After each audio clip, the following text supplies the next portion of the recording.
E para falar de transmissão, a gente pensou em trazer a Taesa, amada por muitos, querida por outros tantos, né? Acho que a gente não tem muito o que criticar a Taesa em questão de qualidade. Para mim, é a principal empresa do segmento de transmissão, acaba por ser um puro sangue transmissão. Por quê? Porque ela atua só nesse segmento. Tá? Ela é uma empresa com os menores custos operacionais desse segmento, que tem receita muito estável, fluxo de caixa recorrente e contratos de longo prazo.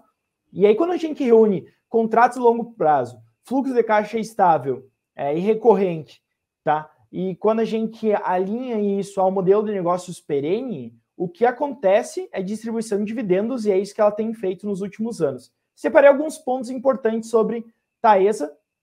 Se quiser complementar, Bernardo, fica à vontade. Tá? O primeiro ponto que eu acho que é essencial para quem investe em Taesa, etc., é que ela está num setor que é extremamente regulado e estável. Né? A gente já comentou, na geração a gente tem risco climático, né? Porque querendo ou não, se não chove, a gente tem risco hidrológico. Né? Na transmissão, não. Na transmissão a gente não tem esse risco, porque eles trabalham muito com disponibilidade e não por transmissão ou quantidade transmitida nas linhas de transmissão. Né? É muito por disponibilidade. Eu acho que esse é um ponto que o investidor tem que entender. Se quiser explicar um pouco para nosso investidor o que é disponibilidade, o que tem a ver com capacidade, se faltar energia, a Taesa sofre, não sofre, se puder trazer essa questão que eu acho que é essencial. É bem por aí, assim, acho que tu foi bem didático. Acontece que a remuneração das transmissoras é pela prestação do serviço e por isso elas ganham a chamada receita anual permitida, que também é chamada de RAP. E a RAP, ela é obtida com o resultado do leilão de transmissão ali que elas concorrem e acabam construindo o ativo e operando por 30 anos, e ela é paga às companhias a partir do momento em que esses projetos eles entram em operação, e o recebimento dessa receita, dessa RAP, ele vem da disponibilidade do serviço e não do volume transportado. Então, imaginem que se a gente entrar numa crise econômica, numa recessão, provavelmente a quantidade de energia consumida no país, na indústria, nas casas das pessoas e tudo mais, tende a diminuir. Isso não atinge as transmissoras porque elas recebem apenas por disponibilizar esses ativos e não por quanta energia é utilizada, quanta energia passa nas linhas.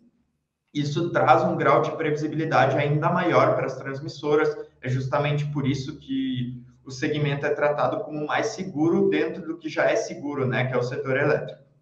Ótimo. O segundo ponto que é até interessante, tá? Porque quando a gente pega um setor elétrico de transmissão, acaba que a gente pensa que é quase um monopólio. É só uma empresa que opera aquela linha. Né? Depois uma empresa tem a competição inicial na questão de leilões, etc., mas depois que a empresa conseguiu ganhar aquele leilão, ela consegue operar como um monopólio, e é uma operação que tem aí um prazo médio de 30 anos, então é bastante tempo também. O segundo ponto que eu queria trazer sobre um indicativo positivo, tá? Um indício positivo de um bom modelo de negócios para a Taesa é questão de receita recorrente, né? Como o Bernardo falou, o importante é a empresa estar com a disponibilidade das suas linhas, e isso vai trazer receitas recorrentes para ela. Com receitas recorrentes, ela consegue ter um fluxo de caixa muito previsível, e por ter um fluxo de caixa muito previsível, entra o terceiro ponto, crédito barato. Tá? Quando a gente pega empresas do setor elétrico, e a Taesa acaba por estar dentro disso, ela tem um rating de crédito muito bom. Ela é bem vista nos bancos que oferecem taxas de crédito bastante interessantes para ela. O que acontece com taxas de crédito interessantes? Ela consegue se beneficiar, ela consegue captar esse dinheiro com custo baixo, investir esse dinheiro, trazer um retorno, tá? Com um custo de crédito baixo, distribuir isso para os seus acionistas. E aí, por conta disso, ela consegue distribuir bons dividendos, não só ela, mas as outras empresas do setor elétrico, tá? Então, é uma empresa com baixíssimo risco de volume, porque funciona por disponibilidade, risco de crédito também tem essa questão de fluxo de caixa previsível, tá? Que acaba por permitir que ela se alavanque. Aí, quando a gente olha a alavancagem da empresa, ou dívida líquida sobre patrimônio líquido, parece bastante elevado, porém, num segundo momento, quando a gente entende o modelo de negócio, a gente vê que é bem saudável e até positivo se fazer isso. O quinto ponto que eu queria trazer é sobre um setor com perspectivas bem positivas, né? Não é à toa que a gente gosta do setor elétrico. Por quê? Porque é um setor que tem perenidade. Algum de vocês se imagina, daqui 10 anos, qual que vai ser o serviço de streaming que vocês vão utilizar? Eu não sei, mas eu tenho certeza que eu vou precisar de energia elétrica para assistir esse serviço de streaming, tá?